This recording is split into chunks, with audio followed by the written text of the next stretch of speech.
Hello, कैसे हैं आप लोग? आई होप कि आप लोग अच्छे होंगे। आपकी जो स्टडी चलेगी बहुत ही बेहतरीन चलेगी। तो आज के इस सेशन में बात करने वाले हैं क्लास 12th के हिंदी के बहुत ही इंपॉर्टेंट ऑब्जेक्टिव क्वेश्चन। याद रखिएगा मेरे भाई, आपके एग्जाम के पॉइंट ऑफ व्यू से काफ़ी ज़्यादा इंपॉर्टेंट क्वेश्चन है। तो आप लोग एक एक क्वेश्चन को जो है अच्छे तरीक़ा से देखिएगा और जहाँ न समझ में आए ना वहाँ पूछने का प्रयास जरूर कीजिएगा। और आप सभी के लिए एक जो है गुड न्यूज़ है, क्योंकि आप सभी का वार्षिक परीक्षा यानी अर्धवार्षिक परीक्षा जो है टाइम टेबल निकल चुका है, डेट जारी हो चुका है, रूटीन जारी हो चुका है। याद रखिएगा कब कब का है, आप लोग रूटीन जाकर देख लीजिएगा। हम लोग डिस्क्रिप्शन में डाल दिए हैं या बतला देते हैं, वहाँ का जाकर देखिएगा, ठीक है ना। देखिए 19 तारीख से आप सभी का एग्जाम चालू है, ठीक है ना। तो 19 तारीख से जो है 27 तारीख के बीच होता है, ठीक है ना। तो साइंस जो स्ट्रीम लिया है उससे 19 और 23 के बीच में खत्म हो जा रहा है, क्योंकि 19 का और 20 का और एक ही हाली 23 तारीख को है ना। तो ये जो है साइंस वाला खत्म हो जा रहा है, ठीक है। और आर्ट्स वाला जो है 27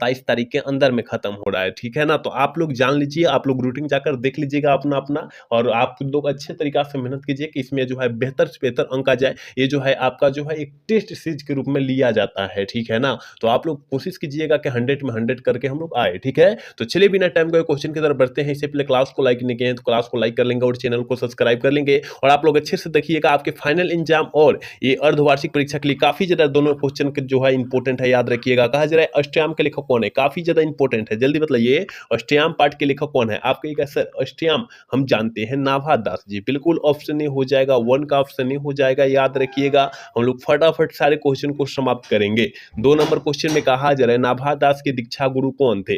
नाभा दास जी के दीक्षा गुरु कौन थे? सभी बच्चे को पता होगा, स्वामी अग्रदास। बिल्कुल ऑप्शन सी वाला जो बच्चा टिकर है ना, बिल्कुल सही होगा। याद रखिएगा। और जितने बच्चे क्लास को देख रहे हैं और क्लास को अभी तक लाइक नहीं किए, मेरे भाई आप लोग क्लास को लाइक कर लीजिए, ठीक है। क्योंकि आप सभी के लिए हम लोग इतना दिन रात जाग जाग कर मेहनत करते हैं, लेकिन आप लोग जो है क्लास को लाइक नहीं करते हैं, शेयर नहीं करते हैं, चैनल को सब्सक्राइब नहीं करते हैं। कहना पड़ता है, ठीक है ना। आप लोग समझदार हैं, समझ रहे हैं ना, ये सब काम कर लीजिए, ठीक है ना, कहना ना पड़े दोबारा, ठीक है। चलिए नेक्स्ट क्वेश्चन क्या करे एक चक्र नगरी काव्य नाटक के कवि कौन है? काफी ज्यादा इंपॉर्टेंट है, आप याद रखिएगा। एक चक्र नागरी कह रहा है और काव्य नाटक के कवि जो है पूछा जा रहा है। आप कहिएगा गुरुजी ज्ञानेंद्र पति है, जो गांव के घर पाठ को लिखे हुए हैं। याद रखिएगा, ठीक है ना। 3 का ऑप्शन करेक्ट सी हो जाएगा, याद रखिएगा। चलिए अगला क्वेश्चन, 4 नंबर क्वेश्चन में कहा जा रहा है ज्ञानेंद्र पति को पहला सम्मान कब दिया गया था? ज्ञानेंद्र पति को पहला मतलब संज्ञानात्मक पुरस्कार है ना, पहला जो है संज्ञानात्मक पुरस्कार जो है ज्ञानेंद्र पति को मिला गया था। और वही पूछा जा रहा है कब दिया गया था, वही पूछा जा रहा है कब दिया गया था। आप कहिएगा गुरुजी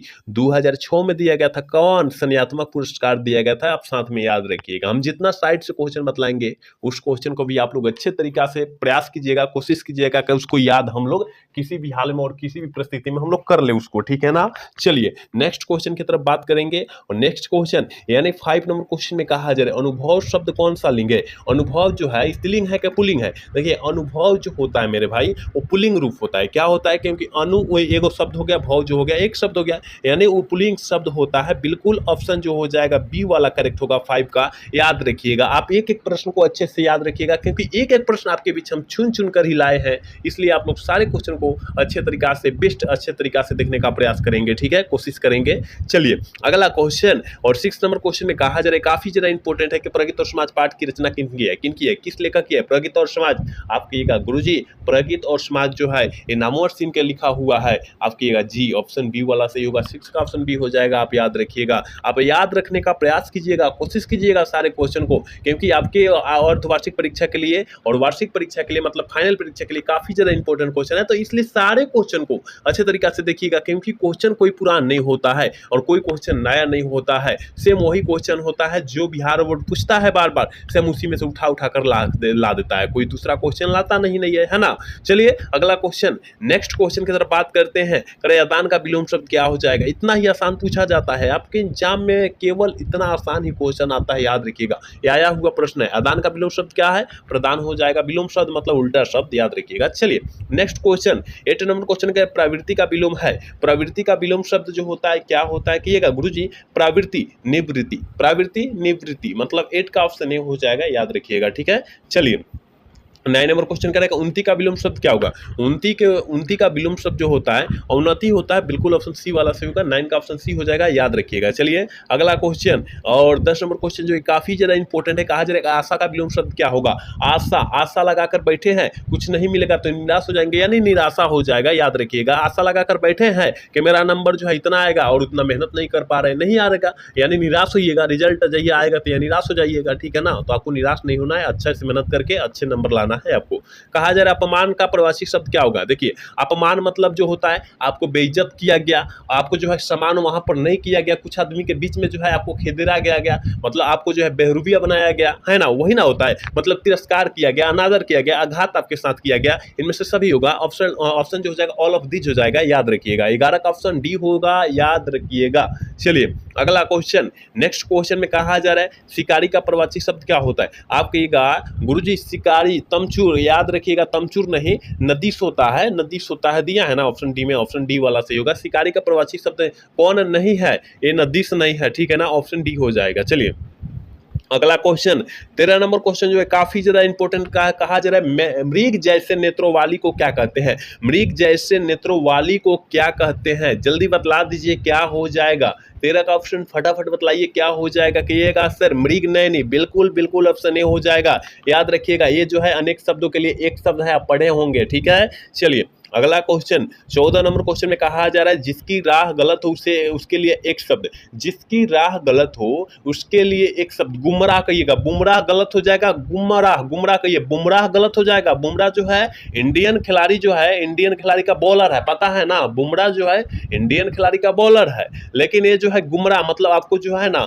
ये बात में इधर उधर घुमाया जा रहा है, ठीक है ना, गुमराह किया जा रहा है। ऑप्शन सी वाला सी होगा, याद रखिएगा। चलिए अगला क्वेश्चन करें कि काम तमाम करना हमरा का अर्थ क्या होता है। सारे बच्चे को पता होगा कि मार डालना होता है, ठीक है ना, मार डालना होता है, मतलब मृत्यु कर देना। ऑप्शन सी वाला सही हो जाना, मर जाना नहीं, मार डालना। काम तमाम हो गई, हाँ मार दी है, ये ना होता है ना बिहार में, इस तरह होता है, आप लोग जानते हैं। चलिए अगला क्वेश्चन, यहाँ 16 नंबर क्वेश्चन में कहा जा रहा है कि आजीवन शब्द में कौन सा समझ है। जीवन भर, आजीवन यानी आज जो हो जाएगा उपसर्ग हो जाएगा, और हमने बतलाया था जहां उपसर्ग का बोध हो वहां अव्ययी भाव समास, आंख मूंद कर आप टिक कर लीजिएगा। ऑप्शन ए वाला सही हो जाएगा, याद रखिएगा, ठीक है। चलिए कहा जाए त्रिदेव में कौन सा समास है। 3 गो देव, कितना है, कितना देव है, 3 गो देव का स्थान है, यानी जो हो जाएगा 3 जो होगा संख्या, और संख्या के लिए द्विगु समास हो जाता है, याद रखिएगा। जैसे चौराहा पंचवटी षटगुणी नवगुणी दसगुणी, ये जो होता है ना द्विगु समास का अंतर्गत आता है, याद रखिएगा। जैसे एक होता है इंपॉर्टेंट सवाल तिरंगा, 3 रंग वाला, 3 रंग वाला, ये जो हो द्विगु समास है, आप याद रखिएगा, आपके एग्जाम में आता है, ठीक है ना। एक होता है पंचवटी, चौराहा, ये सब जो होता है द्विगु समास का उदाहरण होता है, आप याद रखने का कोशिश कीजिएगा सारे क्वेश्चन को। कहा जाए थोड़ा बहुत में कौन सा समास है, ऐसा देखिएगा, और जहां हाइफन दिखाई दिया ऐसा देखिएगा, और जहां हाइफन दिखाई दिया द्वंद्व मार दीजिएगा, ठीक है, द्वंद्व समास मार दीजिएगा, याद रखिएगा। 18 का ऑप्शन मतलब 18 का ऑप्शन जो हो जाएगा ये हो जाएगा, ठीक है। चलिए अगला क्वेश्चन 90 नंबर यानी 19 नंबर क्वेश्चन में कहा जा रहा है निम्नलिखित में से कौन सी रचना तुलसीदास की है।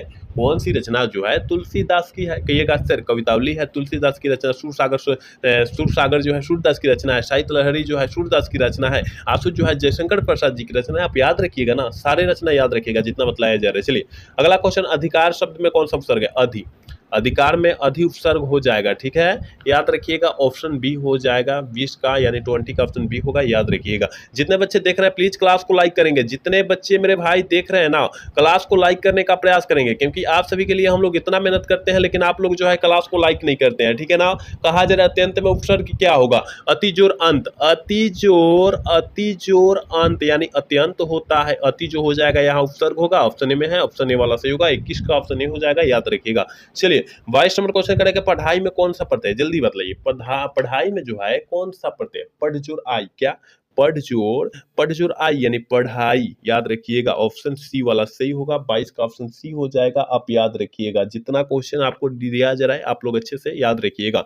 चलिए कहा जा रहा है फलित में कौन सा प्रत्यय, जल्दी बताइए। 23 का ऑप्शन क्या हो जाएगा, आप कहिएगा गुरुजी फलित में जो हो जाएगा फलित, फल जोर इत मतलब इत प्रत्यय हो जाएगा, बिल्कुल ऑप्शन बी वाला होगा, क्योंकि फर्स्ट वाला जो होता है उपसर्ग होता है, और सेकंड वाला मतलब लास्ट वाला जो होता है वो अंत वाला जो होता है क्या होता है, प्रत्यय होता है, याद रखिएगा। चलिए अगला क्वेश्चन 24 नंबर क्वेश्चन में कहा जा रहा है संधि कितने प्रकार के होते हैं? स्वर संधि, विसर्ग संधि, व्यंजन संधि, कितना हुआ? कहिएगा गुरुजी 3 प्रकार के, बिल्कुल 3 प्रकार का होता है। ऑप्शन सी वाला सही होगा। 24 का ऑप्शन सी हो जाएगा, याद रखिएगा, ठीक है। सारे क्वेश्चन को अच्छे तरीके से कोशिश कीजिएगा याद रखने का। कहा जा रहा है विद्यार्थी का सही संधि विच्छेद क्या होगा? विद्या जोड़ क्या होता है? विद्या जोड़ अर्थी होता है, ठीक है ना। विद्या जोड़ अर्थी जहां दिया है आंख मत कर आप टिक कीजिए, ठीक है ना। कहिएगा गुरुजी ऑप्शन में ए में दिया है, ठीक है ना। 25 का ऑप्शन ए हो जाएगा, याद रखिएगा। ये सारे क्वेश्चन को किसी भी हाल में और किसी भी परिस्थिति में याद रखना जरूरी है। कहा जा रहा है रुमाल शब्द कौन सा लिंग है? रूमाल शब्द कौन सा लिंग है? देखिए रुमाल जो है सारे किसी के पास रहता है, तो रुमाल जो है स्त्रीलिंग रूप है, ठीक है ना। स्त्रीलिंग रूप होता है, याद रखिएगा। ऑप्शन ए वाला सही होगा। 26 का ऑप्शन ए हो जाएगा, याद रखिएगा। चलिए 27 नंबर क्वेश्चन करेगा पहाड़ शब्द में कौन सा लिंग है? पहाड़ शब्द में कौन सा लिंग है? आप कहिएगा सर पहाड़, हम जानते हैं कि पहाड़ जो होता है पुल्लिंग रूप होता है, ठीक, सॉरी स्त्रीलिंग रूप होता है। क्या होता है?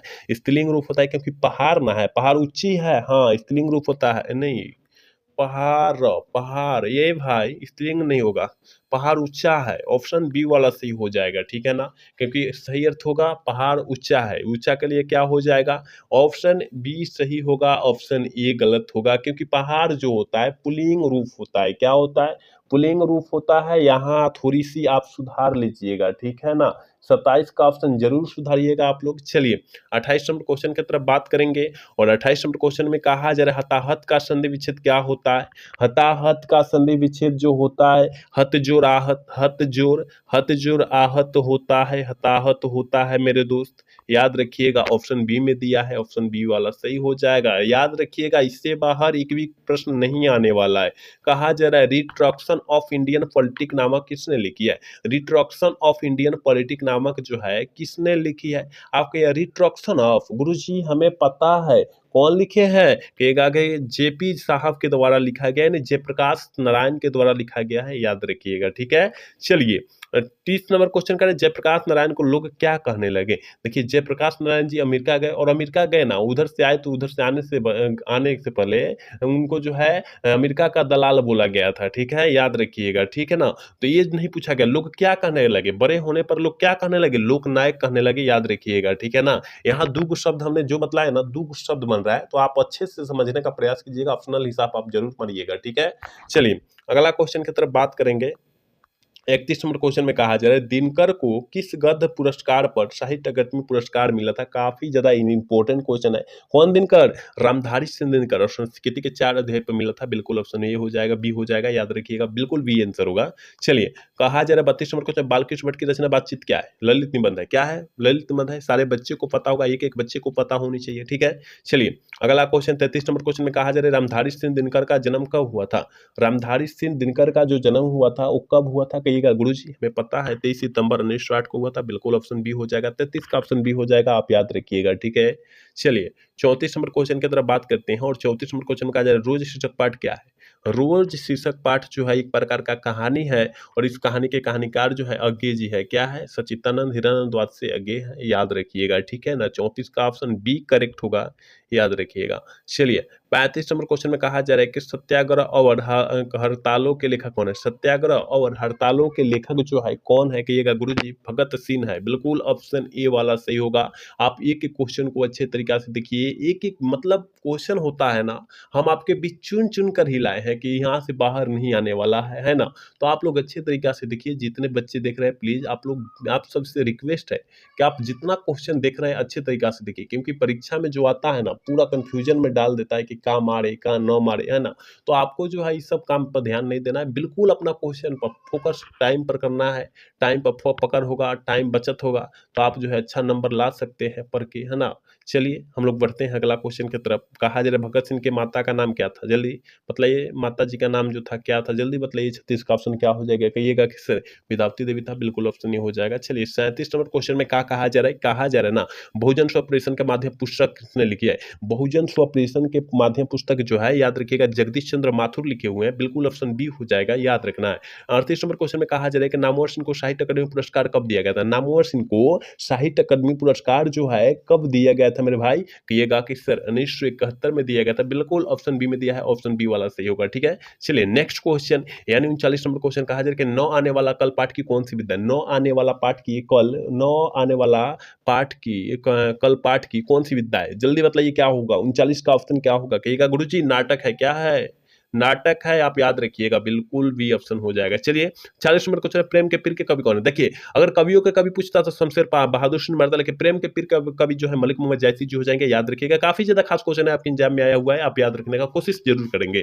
चलिए अगला क्वेश्चन कह रहा है निम्न में से कौन सी रचना सूरदास की है, कौन सी रचना जो है सूरदास की है, जल्दी बताइए क्या हो जाएगा। साहित्य लहरी हल्लई है, राधा रसकेली हल्लई है, सूर सागर हल्लई है, याद रखिएगा। सूर श्रावली है, सूर सागर है, मतलब इनमें से सभी मारिए, इनमें से सभी मारिए, ऑल ऑफ दिस हो जाएगा, याद रखिएगा। एक जो होता है सूर श्रावली होता है, वो भी साथ में याद रखिएगा, सूर श्रावली याद रखने हैं। कहा जा रहा है कि तुलसीदास के माता जी का क्या नाम है, यहाँ तुलसीदास जी के माता जी का नाम पूछा है, जल्दी बताइए। 42 का ऑप्शन जल्दी बताइए क्या होगा, कहिएगा गुरुजी हुलसी था, बिल्कुल ऑप्शन भी हो जाएगा। चलिए अगला क्वेश्चन 43 नंबर क्वेश्चन है, नाभादास की अनुमानित जन्म तिथि क्या है। सारे बच्चे को पता होगा, कितना बार हमने बतला भी चुका है, ठीक है ना। 1900 कितना 1700 कितना होगा, जल्दी बतलाइए ना कितना होगा मेरे दोस्त, याद रखिएगा 1500, 1500 शायद 70 होगा, ठीक है। आप देख लीजिएगा, अनुमानित जन्म तिथि ऑप्शन ए वाला ही सही होगा। चलिए अगला क्वेश्चन 44 नंबर क्वेश्चन है, पुत्र वियोग कार्य के पुत्र कार्य किसके पुत्र का नाम साहू जी था, है ना। तो शिवाजी के पुत्र का जो नाम था साहू जी था, बिल्कुल ऑप्शन भी हो जाएगा 44 का, याद रखिएगा। 45 नंबर क्वेश्चन की तरफ बात करते हैं, कहा जा रहा है जयशंकर प्रसाद की रचना निम्नलिखित में से कौन है। जयशंकर प्रसाद की रचना निम्नलिखित में से कौन है, जल्दी बताइए, जल्दी बताइए क्या होगा। 45 का ऑप्शन काफी ज्यादा इंपॉर्टेंट आपके बीच क्वेश्चन लाए हैं ना। कहा जा रहा है झरना, ध्रुव स्वामी, तितली, बिल्कुल इनमें से सभी है, ऑल ऑफ दीज मारिए, आंसर जो है इसका ऑल ऑफ दीज मारिए, टिक आउट कीजिए। कहा जा रहा है सुभद्रा कुमारी चौहान को हिंदी साहित्य में सम्मेलन का सेक्सरिया पुरस्कार कब दिया गया था। सेक्सरिया पुरस्कार जो है 1930 ईस्वी में मिला था, बिल्कुल ऑप्शन ए में है, ऑप्शन ए वाला सही होगा। 46 का ऑप्शन करेक्ट हो जाएगा मेरे दोस्त, आप याद रखिएगा। 47 नंबर क्वेश्चन की तरफ बात करते हैं, कह रहे हैं बिखरे मोती क्या है, तो कहिएगा सर ये जो है सुभद्रा कुमारी चौहान के द्वारा लिखा गया है, तो कहिएगा कहानी संग्रह है, बिल्कुल ऑप्शन ए हो जाएगा, याद रखिएगा। 47 का ऑप्शन ए होगा। 48 नंबर क्वेश्चन में कहा जा रहा है सिपाही की मां शीर्षक पाठ के लेखक कौन है, मोहन राकेश है। सिपाही की मां पाठ के लेखक जो है मोहन राकेश जी है, सारे बच्चे को पता होगा, सी करेक्ट हो जाएगा 48 का, याद रखिएगा। 48 नंबर हो गया। 49 नंबर क्वेश्चन में कहा जाए रसातल यात्रा के लेखक कौन है, रसातल यात्रा के लेखक जो है कौन है, आपके गुरुजी बालकृष्ण भट्ट, बालकृष्ण भट्ट, बिल्कुल ऑप्शन ए में है, ऑप्शन ए वाला सही होगा। और आज के क्लास के लास्ट क्वेश्चन है मेरे दोस्त, कहा जा रहा है भूषण की कविता में कौन सा रस पाया जाता है, काफी ज्यादा मस्ट इंपोर्टेंट क्वेश्चन है, आप याद रखिएगा कि भूषण जी की कविता में जो होता है वो वीर रस पाया जाता है, बिल्कुल ऑप्शन सी वाला करेक्ट हो जाएगा, याद रखिएगा, ठीक है। तो हमने 50 क्वेश्चन आपके एग्जाम के पॉइंट ऑफ व्यू से काफी ज्यादा इंपोर्टेंट बतलाया है, हो सकता है अर्धवार्षिक परीक्षा के लिए काफी ज्यादा खास क्वेश्चन है, और आपके फाइनल एग्जाम के लिए भी काफी ज्यादा खास क्वेश्चन है, तो अच्छे तरीका से सारे क्वेश्चन को देखने का प्रयास कीजिएगा, जितना क्वेश्चन देखेंगे बेहतरीन तरीका से आप देखिएगा, ठीक है ना। तो आज का क्लास जो है कैसा लगा आप लोग कमेंट करके जरूर बताइएगा, अगर अच्छा लगा होगा तो चैनल को सब्सक्राइब और वीडियो को लाइक करना भूलिएगा। मिलेंगे अगला सेशन में। जय हिंद, जय भारत, टाटा, बाय बाय।